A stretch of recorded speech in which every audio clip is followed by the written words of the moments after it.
okurujirra ahari kansara Muhammad Byansi kandi ori akakiiko ka Wax nagira ngu sente zabire zirizo kukora olutindo oru zikazamu emuvuyo na bwanyuma zahendera zitarukozire rufire rukafa aho kiri nko mu mwaka n'icweka eva bikazunda kare ahasaza muzakuraka tukagezaho kumanyisa kanso kito ba member ba Wax mu sente zabire supposed gukora ka Corance kadi yake bakozera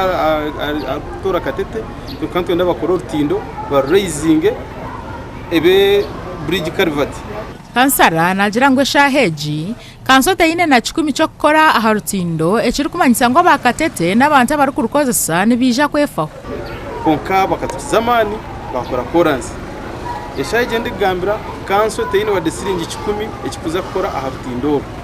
yashaba abantu abarukoze olutindo okwegendesereza obwagumize ngo hiro kukingo ruguto rukuza katete tine kinde kirakoroho juba ngo n'abantu bakatete izo nizombera zo kuza kuba bari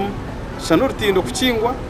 uruguto rwe konka abantu baza kugomu na mbwena bakora baho na munonga ba boda boda mwegendesereze abe bigere mwegendesereze mutukakwe kurubataho evoho byimukera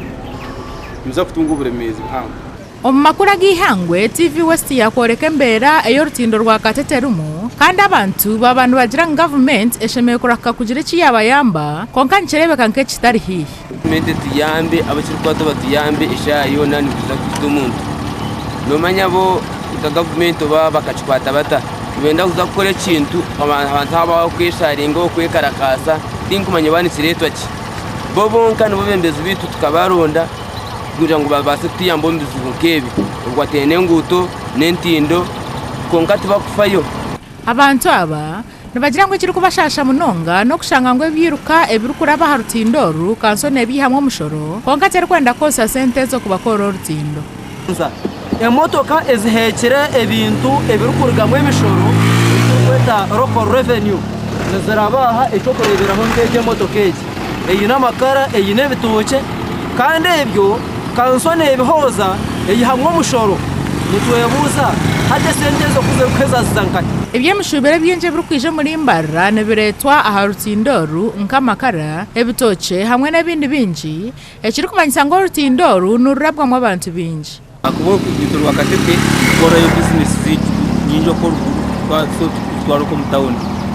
amakuru gaco abana ba boda boda no bakuraba abashubuzi b'ibitoke no bakuraba nangwe kizubucango munonga nkanyimwaje peze kure umwana we bitoca heze kwamo cyabe kizubucango munonga kwatwetoro nawe tumukuratire wari umwana yayituramo nabagira ngo n'ubujunanizi bwa kanso yambarra kureba ngo yasi abantu bohereza konka tebitire mu mani ubujunanizi bwa kanso kubanga tatadde mu manyi twagenza kulaba nti olutindo luno nesenyo nga babera bavaako ekiti kimu naye kanso tatadde mu manyi kujja kukola olutindo luno era tubadde tusaba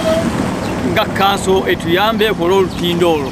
abantu bakatete hamwe n'abarukoze olutindo oru batwire nibacura ahabwo olutindo konka kurujirra ahari kansara kandi ori akakiiko k'abakozi nikirebuka ng'abantu bakina kire karingwa barukucura ahabwo kukorwa kw'olutindo oru ndi Privence Akampura.